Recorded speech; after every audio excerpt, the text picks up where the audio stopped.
Hello students, myself Vipul Jain from Saraswati Vidya मंदिर साहिबाबाद राजेंद्र नगर। बच्चों, आज हम इस वीडियो में रिसोर्स प्लानिंग यानी कि संसाधन नियोजन और resource planning in India, Bharat में संसाधन नियोजन, इस टॉपिक को क्लियर करेंगे। सबसे पहले बात शुरू करते हैं resource planning. What is resource planning? Resource planning क्या है? स्टूडेंट्स, रिसोर्स प्लानिंग के ऊपर बहुत लॉन्ग क्वेश्चन नहीं आता। 2 नंबर का क्वेश्चन आएगा, रिसोर्स प्लानिंग क्या है? बहुत सिंपल सी बात है। रिसोर्स प्लानिंग का अर्थ है रिसोर्स का देख परख के इस्तेमाल करना, रिसोर्स का कम से कम यूज करना। जो हमने पिछली क्लास में बात करी थी, जो सिस्टम डेवलपमेंट है वही रिसोर्स प्लानिंग को फुलफिल करता है। वही रिसोर्स प्लानिंग की बात करता है कि संसाधनों का ऐसे इस्तेमाल करना कि आने वाली जनरेशन के साथ कोई दिक्कत ना हो, सभी को रिसोर्स कंप्लीट मिले, उसे ही रिसोर्स प्लानिंग यानी कि संसाधन नियोजन कहते हैं। अगर हम बात करें तो इंडिया के अंदर ऐसा नहीं है कि पूरे भारत के अंदर सभी तरह के रिसोर्स पाए जाते हैं। कुछ एरिया ऐसे होते हैं जहां पर मिनरल्स ज़्यादा हैं, कुछ एरिया ऐसे हैं जहां एग्रीकल्चर अच्छा होता है। आप बुक में पढ़ेंगे, दे रखा है इसके अंदर कहाँ कहाँ राजस्थान में क्या मिलता है, झारखंड में क्या क्या है, मध्य प्रदेश में क्या क्या है। और कुछ एरिया ऐसे होते हैं जहाँ पर एग्रीकल्चर अच्छा नहीं होता लेकिन और चीज़ें अच्छी होती हैं। इसीलिए रिसोर्स का इस तरीके से इस्तेमाल करना कि किसी के साथ कोई दिक्कत ना हो, सभी को रिसोर्स पूरी तरह से उपलब्ध हो जाए, सबके सामने सभी किसी के सामने कोई प्रॉब्लम खड़ी ना हो, इसी को हमने रिसोर्स प्लानिंग कहा है। यानी कहने का मतलब है कि रिसोर्स का देख परख के इस्तेमाल करना, ऐसे इस्तेमाल करना कि आने वाली जनरेशन के साथ कोई दिक्कत ना हो, उसी को रिसोर्स प्लानिंग कहते हैं। आगे चलते हैं भारत में रिसोर्स प्लानिंग यानी resource planning in India. Resource planning in India, यहाँ से आपको 3 टॉपिक समझने हैं। पहले कि इंडिया के अंदर रिसोर्स प्लानिंग के कौन कौन से स्टेप है, कौन कौन से चरण बनाए गए हैं, कि किस किस तरीके से इंडिया में रिसोर्स प्लानिंग कर सकते हैं। सबसे पहले है कि रिसोर्स की लिस्ट तैयार करना, उनको आइडेंटिफिकेशन करना, कौन कौन से क्षेत्रों के अंदर, कौन कौन से रीजन के अंदर कौन कौन से रिसोर्स हैं, उनकी प्रॉपर लिस्ट करना। उनको मैपिंग के जरिए हो गया, आपका सोर्सेस इकट्ठे करके हो गया, कहाँ कहाँ क्या क्या चीज़ें विद्यमान हैं जिनका यूज़ हम कर सकते हैं लोगों के फ़ायदे के लिए।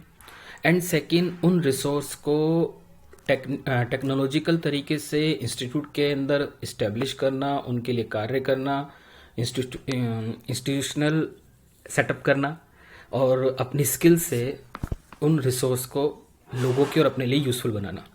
और थर्ड ये है कि जो रिसोर्स प्लानिंग आप लोगों ने करी है और जो गवर्नमेंट ने 5 ईयर प्लान या नेशनल डेवलपमेंट प्लान बनाए हुए हैं, उनके बीच मैचिंग बनाना।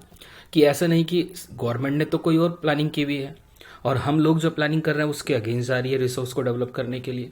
तो तीसरी चीज़ ये है कि जो हम प्लानिंग कर रहे हैं और जो गवर्नमेंट ने प्लानिंग करी है, उनके बीच कोऑर्डिनेशन पैदा करना, उनको जोड़ना, ये है resource planning in India.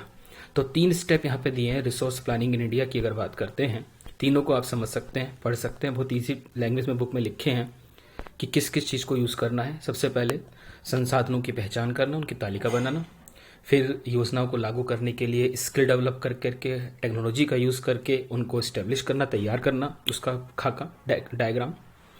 And then जो संसाधन विकास योजना है और जो नेशनल डेवलपमेंट प्लान है, उन दोनों के बीच में कोऑर्डिनेशन पैदा करना।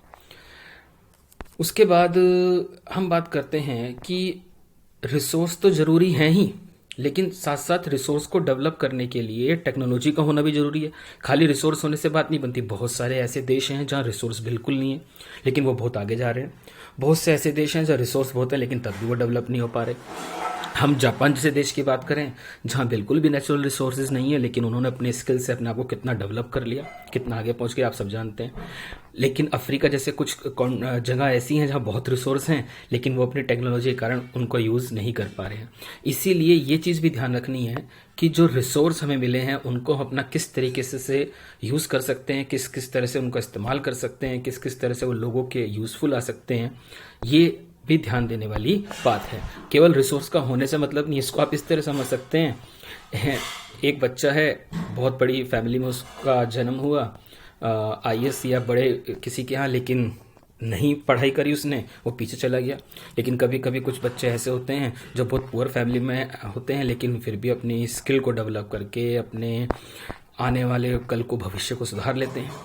अच्छा, एक चीज़ और है यहाँ पर, जो इंडिया के अंदर जो रिसोर्स का सबसे ज़्यादा कह सकते हैं दोहन किया गया या इंडिया से रिसोर्स ले जाए गए, वो ले जाए गए ब्रिटिश पीरियड में, जब हम गुलाम रहे, जब इंडिया कॉलोनी था। कॉलोनी का मीनिंग होता है उपनिवेश। जब इंडिया कॉलोनी था तो ब्रिटिश ने भारत से रिसोर्स अपने यहाँ ले गए और इंडिया को पूरी तरीके से रिसोर्स से इंडिया के रिसोर्स को अपने यहाँ ले जाकर के अपने यहाँ पर उसका इस्तेमाल करना शुरू कर दिया। तो इस तरह का ध्यान रखना है हमें कि इन फ्यूचर इस तरह की कोई चीज़ ना हो। टेक्नोलॉजी के साथ साथ हम इस चीज़ को भी ध्यान रखें कि रिसोर्स को हमें बचाना है और कोई विदेशी ताकत हमारे रिसोर्स का यूज़ ना कर ले। एंड देन आता है संसाधनों का संरक्षण। लॉन्ग क्वेश्चन बनता है यहाँ से। संसाधनों का संरक्षण यानी कि कह सकते हैं हम कंजर्वेशन ऑफ रिसोर्सेज, सबसे मेन टॉपिक है। इस पे लॉन्ग क्वेश्चन जरूर आएगा, आप इसको बहुत अच्छे से समझो, इसके पॉइंट्स तैयार करने हैं। कंजर्वेशन ऑफ रिसोर्सेज, संसाधनों का संरक्षण। संसाधनों का संरक्षण क्या है? संसाधनों का संरक्षण यही है कि हमें रिसोर्स का कम से कम इस्तेमाल करना है, रिसोर्स को बचा के रखना है। कंजर्वेशन ऑफ रिसोर्स ना रिसोर्स प्लानिंग का ही एक पार्ट है, ये कह सकते हैं कि हमें रिसोर्स का विवेकपूर्ण प्रयोग करना है, ऐसे प्रयोग करना है कि आने वाली जनरेशन को कोई दिक्कत ना हो, कोई परेशानी ना हो। यहाँ पर ना एक कोटेशन दी है, उसके ऊपर क्वेश्चन भी बनता है। गांधी जी ने कहा है हमारे पास लोगों की आवश्यकताओं के लिए बहुत है, लेकिन लालच के लिए नहीं है। हमारे पास पेट भरने के लिए है, लेकिन पेटी भरने के लिए नहीं है। हम रिसोर्स का प्रयोग करें, लेकिन साथ साथ इस चीज़ का ध्यान रखें ऐसा ना हो कि आने वाली जनरेशन के रिसोर्स को हम क्या कर लें, इस्तेमाल कर लें। इसीलिए रिसोर्स का बचा के रखना, रिसोर्स का संरक्षण करना, जब यूज़ ना हो बिजली के स्विच को ऑफ करना या अदर चीज़ें जो आप 6 क्लास से पढ़ते आ रहे हैं, उन सारे पॉइंट्स को यहाँ पे लेकर के आप एक लॉन्ग क्वेश्चन तैयार कीजिए 5 नंबर के हिसाब से पॉइंट्स डाल के कि कैसे कैसे हम रिसोर्स को बचा सकते हैं।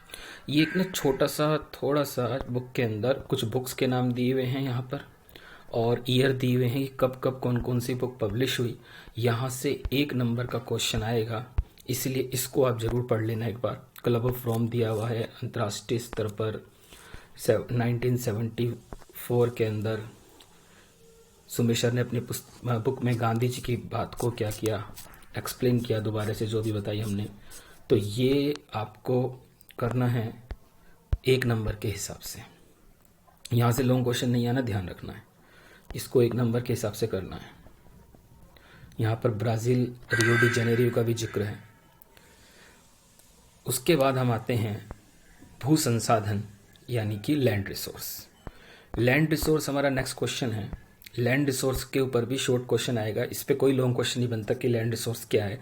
बस आपसे ही पूछा जा सकता है कि जो लैंड रिसोर्स है, क्योंकि देखो इंडिया के अंदर जो ज़मीन है, किसी के पास भी कभी भी लैंड अनलिमिटेड नहीं होती है, चाहे वो एक पर्सनल घर हो चाहे देश हो। ऐसी हमारी कंट्री है। तो यहाँ पर एक चार्ट दिया हुआ है, इसको आप समझ सकते हैं कि इंडिया के अंदर 43% जो एरिया है वो प्लेन है, यानी जहाँ हम रहते हैं नॉर्थ इंडिया। उसके बाद 27% प्लेटू एरिया है और 30% माउंटेन एरिया है। ये आपको फिगर इनकी याद करनी है, कितने कितने परसेंट क्या है, ये 1 नंबर में आ सकता है। और ये भी पता है आपको कि कौन कौन से एरिया किस किस तरह के लिए इस्तेमाल करते हैं। प्लेन का इस्तेमाल हम एग्रीकल्चर के लिए करते हैं, ट्रांसपोर्ट के लिए करते हैं। माउंटेन का यूज़ जो होता है वो रिवर आती है वहाँ से और बारिश लाती हैं, ये भी एक माउंटेन का यूज़ है। प्लेटू जो है मिनरल्स के लिए इस्तेमाल होता है, प्लेटू में बहुत सारे मिनरल्स पाए जाते हैं। तो इस तरह से तीनों का इस्तेमाल अलग तरीके से होता है। तो लैंड रिसोर्स के अंदर यही आता है। तो ये 4 टॉपिक आप इसके अंदर करेंगे आज। मैं फिर बता देता हूँ आपको एक बार, आज ये कंप्लीट हो जाए। रिसोर्स प्लानिंग शॉर्ट क्वेश्चन आएगा 2 नंबर का। रिसोर्स प्लानिंग इन इंडिया ये 3 नंबर का भी आ सकता है यहाँ पर। कंजर्वेशन ऑफ रिसोर्सेज 3 नंबर या 5 नंबर का आ सकता है। और उसके बाद आता है भू संसाधन यानी कि लैंड रिसोर्स। ये 4 टॉपिक कंप्लीट करने हैं। Okay, thank you students.